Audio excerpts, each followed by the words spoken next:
یہاں یہ دیکھیں اللہ تعالیٰ یہ فرماتے تم میں سے بعض وہ ہیں جو دنیا چاہتے ہیں اور بعض وہ ہیں جو آخرت چاہتے ہیں۔ اب یہ تو بظاہر یہ معلوم ہوتا ہے کہ صحابہ کے دلوں میں نعوذ باللہ یہ ہے کہ صرف دنیا طلبی تھی اور وہ پہاڑی کو اس لیے چھوڑ کر گئے کہ انہیں مال کی ضرورت تھی۔ لیکن جو شخص مال غنیمت کو قرآن و سنت کی روشنی میں سمجھتا ہے اس کے دل میں یہ خیالات نہیں آتے۔ دیکھیں جتنے مجاہدین ہوتے ہیں وہ لڑائی میں شامل ہیں یا وہ اپنی جگہ پر قائم ہیں، مال غنیمت کا جتنا حصہ ان کو جو پہاڑی پر موجود تھے اگر یہ نیچے نہ اترتے پھر بھی اتنا ہی ملتا، اور اگر یہ نیچے اتر کر جمع کرنے لگے، یہ نہیں کہ نیچے جب اترے ہیں اور مال غنیمت کو اکٹھا کیا ہے تو ان کا حصہ بڑھ جائے گا، یہ بھی نہیں، حصے میں کمی نہیں آنی تھی، نہ اوپر رہ کر نہ نیچے جمع کرنے میں، حصہ ان کو اتنا ہی ملنا تھا۔ اب یہ تو معلوم ہوا کہ یہ نہیں ہے کہ ان کے اندر جو ہے وہ خالص دنیا کی طلب ہو کہ دنیا کی طلب کے لیے وہ نیچے اتر گئے، یہ بات تو نہیں ہے۔ کیوں؟ اس لیے کہ اگر یہ بات ہوتی تو پھر وہ اس صورت میں ہو سکتی کہ بھائی ان کو مال جو ہے وہ زیادہ ملے گا۔ میں یہ کہتا ہوں کہ مجھے مال جو ہے وہ اگر میں جمع کروں گا تو مجھے مال بہت زیادہ ملے گا، وہ تو ہے نہیں۔ اب دنیا کا خیال دل میں آ جانا یہ بشریت سے بعید نہیں۔ دیکھیں انسان ہے، انسان کے اندر دنیا طلبی ہے، دنیا کو انسان طلب کرتا ہے، نیک سے نیک بھی ہو خیال تو آ جاتا ہے۔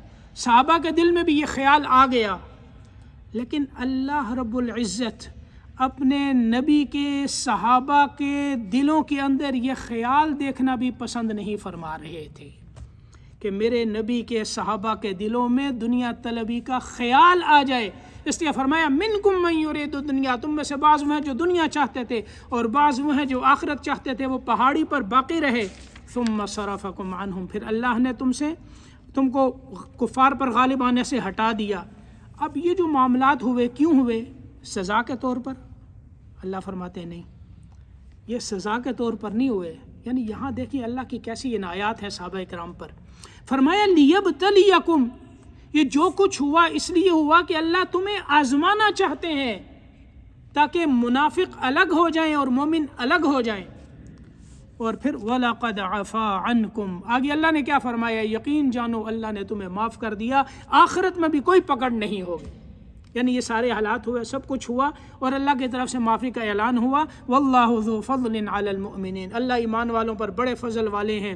آگے اذ تصعدون ولا تلوون، صحابہ کے اوپر جب یہ حالات آئے تو وہ میدان کی طرف اور کچھ پہاڑوں کی طرف دوڑے، اوپر چڑھ رہے تھے۔ آپ صلی اللہ علیہ وسلم آئے پہاڑ پر، چٹان پر، وہاں سے آپ نے آواز دی، وہ آواز صحابہ نے نہیں سنی، پھر کعب بن مالک رضی اللہ عنہ نے بلند آواز سے آواز دی، پھر صحابہ واپس پلٹے، آپ صلی اللہ علیہ وسلم کے پاس جمع ہوئے۔ منافقین کے کیا حالات تھے اس وقت، وہ کیا کہہ رہے تھے، آگے جو ہے رکوع تک بلکہ اس سے آگے تک اسی کا ذکر ہے۔ زندگی رہی تو انشاءاللہ اگلے درس میں اس کا بیان ہوگا۔ اللہ قرآن پاک کی صحیح سمجھ ہمیں نصیب فرمائے اور اللہ دین پر چلنے کی توفیق نصیب فرمائے۔